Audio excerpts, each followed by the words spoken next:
foods. Andito na. Hinihintay pa iba. Thank you ulit. O, di ba bumabalik ako kasi masarap nga. Anong name mo ba, Iho? Pa? Anong name mo? Ramnik po, ma'am. Ramnik. Thank you, Ramnik. Thank you din po, ma'am. Ingat po. Thank you. Na-review ko na kasi ang kanilang kwek-kwek at saka yung authentic okoy nila. Kaya try ko naman ang mga Filipino dishes, diba? Ito ang Gil and Mar. That's Marina.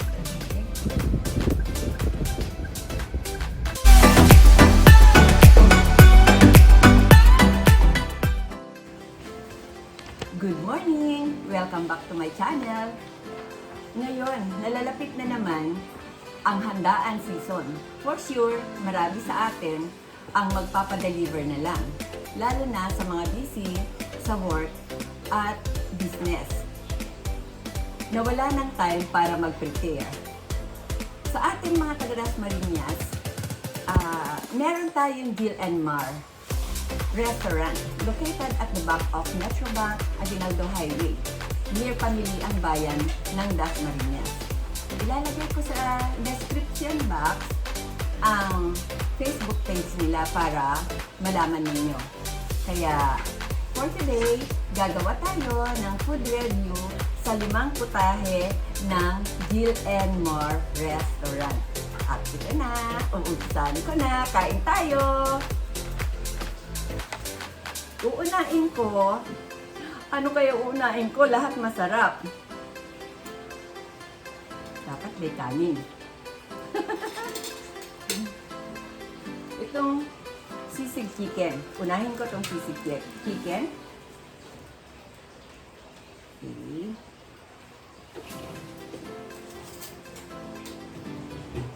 Sisig chicken. So ito, may sauce ba ito? Wow, ang sarap ito, bagoong para sa kare-kare. Okay. Chicken yan. Kadalasan sa mga titikman ko na sisig ay hindi chicken, pork yun. Pero ito, first time kong makatikim ng sisig chicken at saka sa Gil and Mar lang.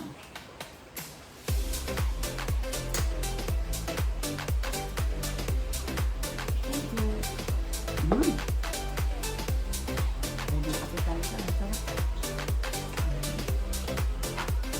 Parang hindi ito, food review. Parang kakain na si Lola, Ay, masarap. Masarap. Masarap.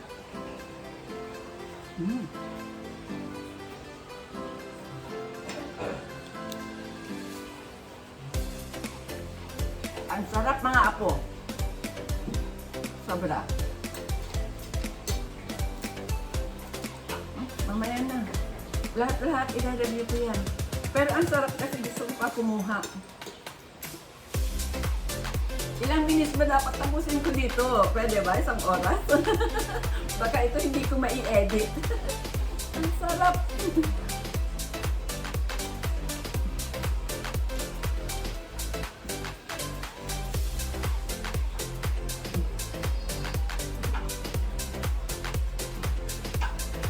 Ito naman, beef and mushroom.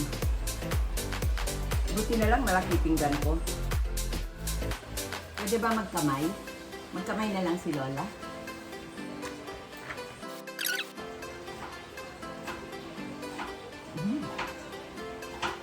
Wow! Ang sarap kasi.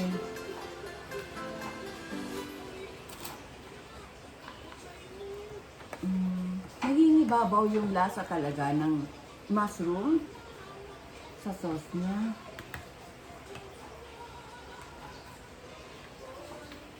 Tapos meron siyang cream. Nangingibabaw.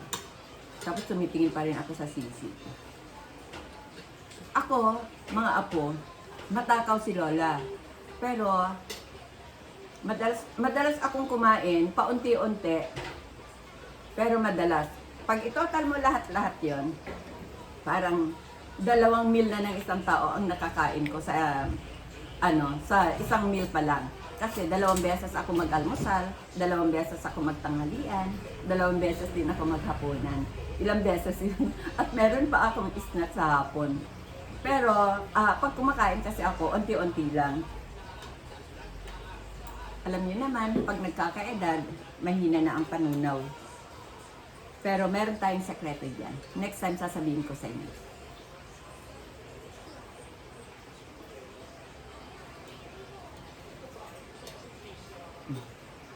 Napakasarap. Malambot din yung kanilang beef. Tender. Tender yung kanilang beef. Walang problema. At napakasarap yung sauce niya.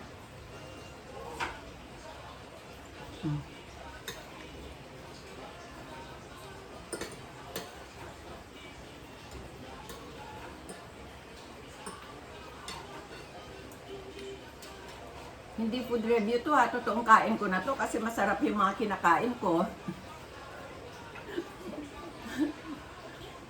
Sige, tumawa na lang kayo pagka natatawa kayo sa itsura ni Lola. Kasi masarap naman talaga.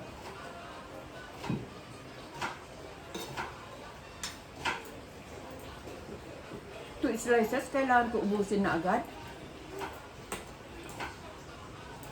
Pwede ba kumain na lang ako ng kumain muna? Mamaya ko na lang i-edit yung iba kung masyadong mahaba para hindi kayo mainip na manood. Ayan.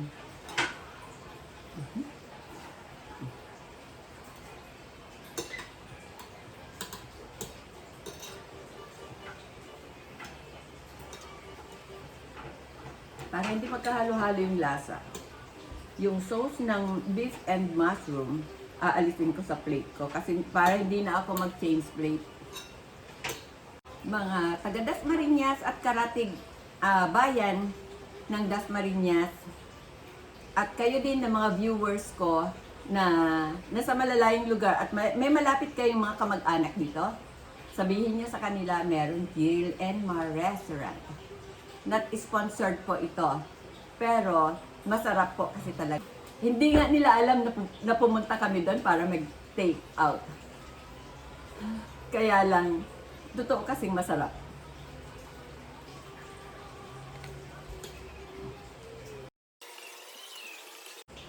Maganda po ang ginawa nilang beef. At saka maganda po yung technique nila sa pag-slice ng beef. Tingnan ninyo. Sa kagaya kong Lola, ayan. Malaki yung slice ng beef, pero kahit na kutsara lang, ganyan kalaki ng slice ng beef. Pero kahit na kutsara lang, walang dinner knife, ayan, na paghihiwalay-hiwalay mo. At tender din ang kanilang beef.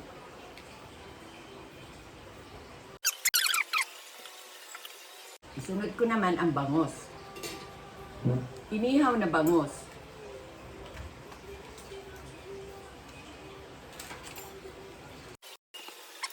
Perfect.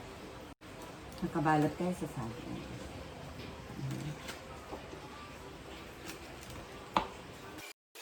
Perfect itong bangus nila.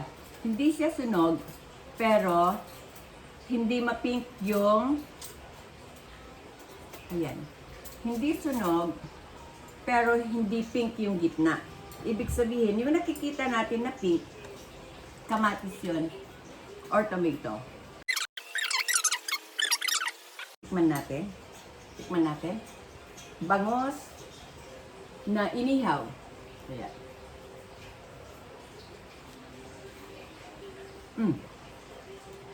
Perfect. Hindi siya maalat. Ano yung nilagay sa loob? Creamy din yung loob. At maraming kamatis. Ito. Masarap. Malalaki slice ng kamatis. Wala din nakatakas na tinik. Sigurado, pwede rin ipakain nyo sa mga apo ninyo o kaya sa mga anak ninyo na hindi marunong maghimay ng isda kasi walang nakatakas na tinik. Perfect. Pati sa lasa, perfect.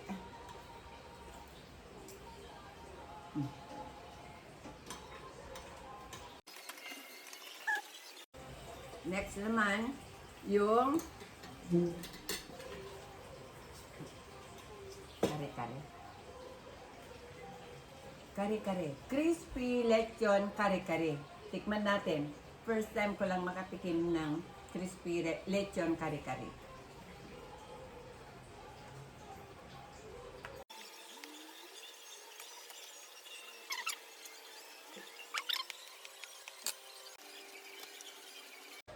Ito ang slice ng lechon. Crispy lechon kare-kare.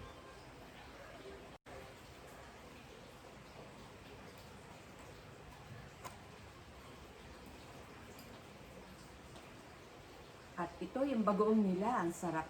Itsura pa lang, ang sarap. Ito yung bagoong ng kare-kare.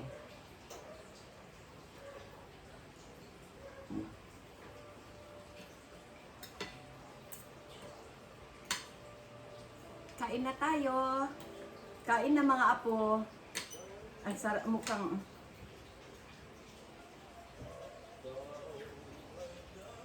Kat. Oh, ang lambot din. Ano kayang ginamit nito? Crispy lechon kare-kare, pero malambot. Lagyan natin ng bagoong. Lagyan natin ng kanin. Wow. Ito. Ganito kumain ng crispy lechon kare-kare. Lagyan ng kanin. Ayan. Kain na tayo mga apo. Wow. Wow.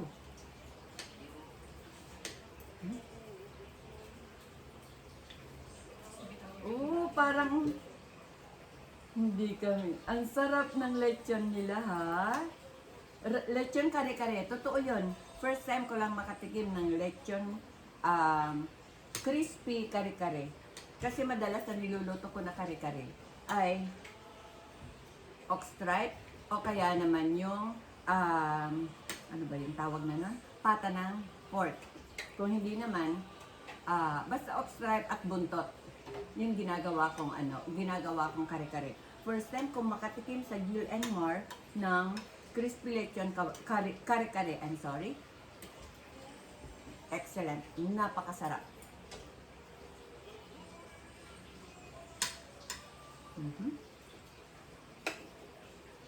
Ngayon masisira yung style ni Lola na unti-unti lang kung kumain. Pero madalas kumain. Mukhang mapaparami ako ng kain nito.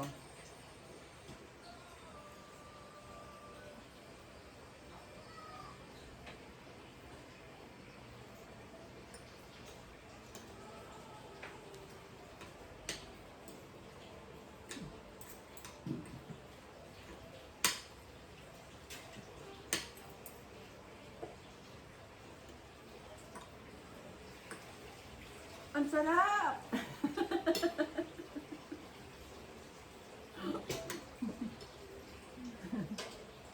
Pinapanood nyo akong kumain. Iisipin nyo lang, sige, isipin nyo na lang na ang lakas pala kumain ni Lola. Dahil totoo, dahil masarap. First time ko makatikim kasi ng chicken sisig. First time ko makatikim ng crispy lechon kare-kare. At perfect din ang beef and mushroom nila dahil malambot yung ginamit na beef. At ito, perfect din itong inihaw na bangos. Binalot nila sa dahon ng saging kaya pala hindi nasunog. Isa na lang ang titikman ko pa, yung barbecue yam ko. Pero itong crispy lechon kare-kare, sobrang sarap din. Naku po, hindi ko alam kung anong oras ako tatayo dito.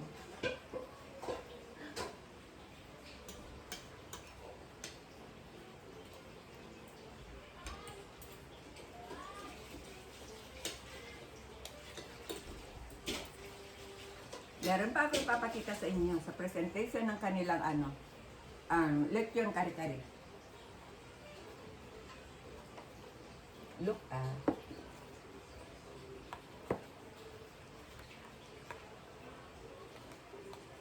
ang sitaw na napakamahal ngayon, ginawa nilang ganyan. Sa itsura pa lang, sa presentation pa lang, napakasarap na. Pero pag tinikman mo, totoong masarap.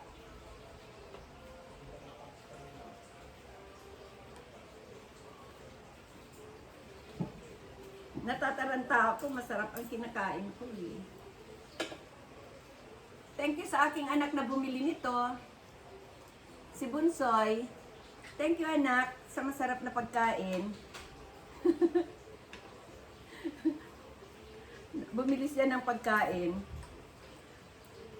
Hindi ko akalain na ire-review ko to. Total naman doon na siya bumili. I-review ko na lang. Kasi masarap. Ayun, masarap na.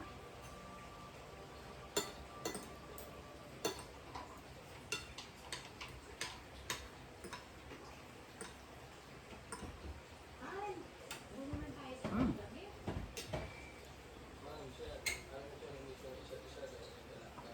Bagoong?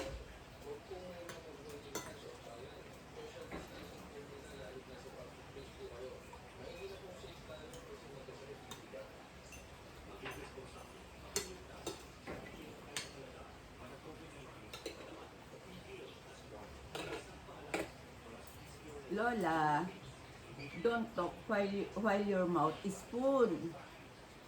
Pero ginagawa ni Lola.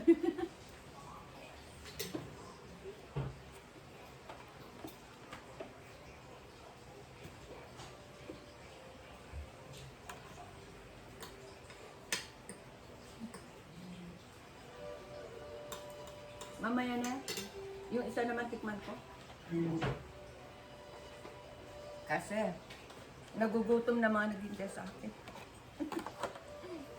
Ito naman, barbecue lempo.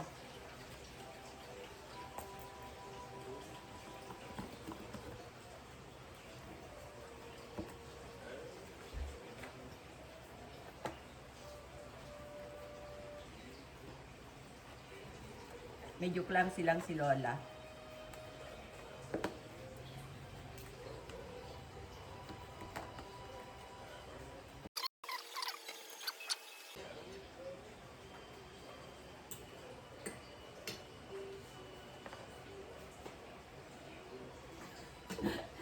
Naubos ko na yung kanin. 1 cup na yun. Paano na si Lola? Dapat 1 cup of rice lang. Marami pang ulam. Marami pa ako gustong kainin. Sige, mamaya kakain na lang ako ulit. Ayan. Ito yung barbecue liempo.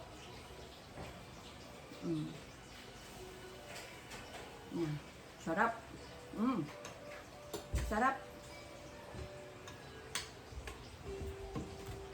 Diba? Laging sinasabi ni Lola? Diba laging sinasabi ni Lola na nahirapan akong magsalita pero hindi ako nahirapan kumain kasi masarap ang kinakain ko. Ito, yung barbecue liempo. Akala ninyo, nahirapan si Lola magsalita, pero pag kumain, hindi ako nahirapan kumain. Perfect din ang barbecue liempo ng Jill and Mar. Hindi po sponsored to, pero sinasabi ko po sa inyo na masarap talaga sa Jill and Mar restaurant.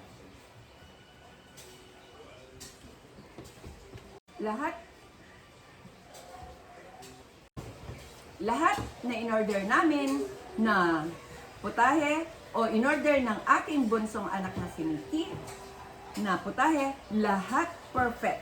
Lahat perfect. Ang sarap. Thank you sa Jill and Mar restaurant. Dati, ang binibili ko lang doon, kwek-kwek at okoy. Pero ngayon, sa restaurant na nila, ang binibili na namin itong mga Filipino dishes na sobrang masarap.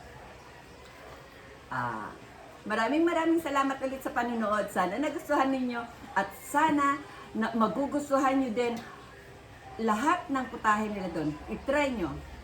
Totoo yan. totoo ang sinasabi ni Lola. Hindi ako nag-joke o hindi ako nagsisinungaling dahil masarap ang totoo ang mga foods doon sa Jill and Mar. Tignan nyo na lang sa description box ang kanilang Facebook page para alam nyo ang exact location. At maraming salamat ulit. God bless us all. Happy eating! Hindi pa ba busog si Lola? Kakain pa ako ulit. Bye-bye! God bless!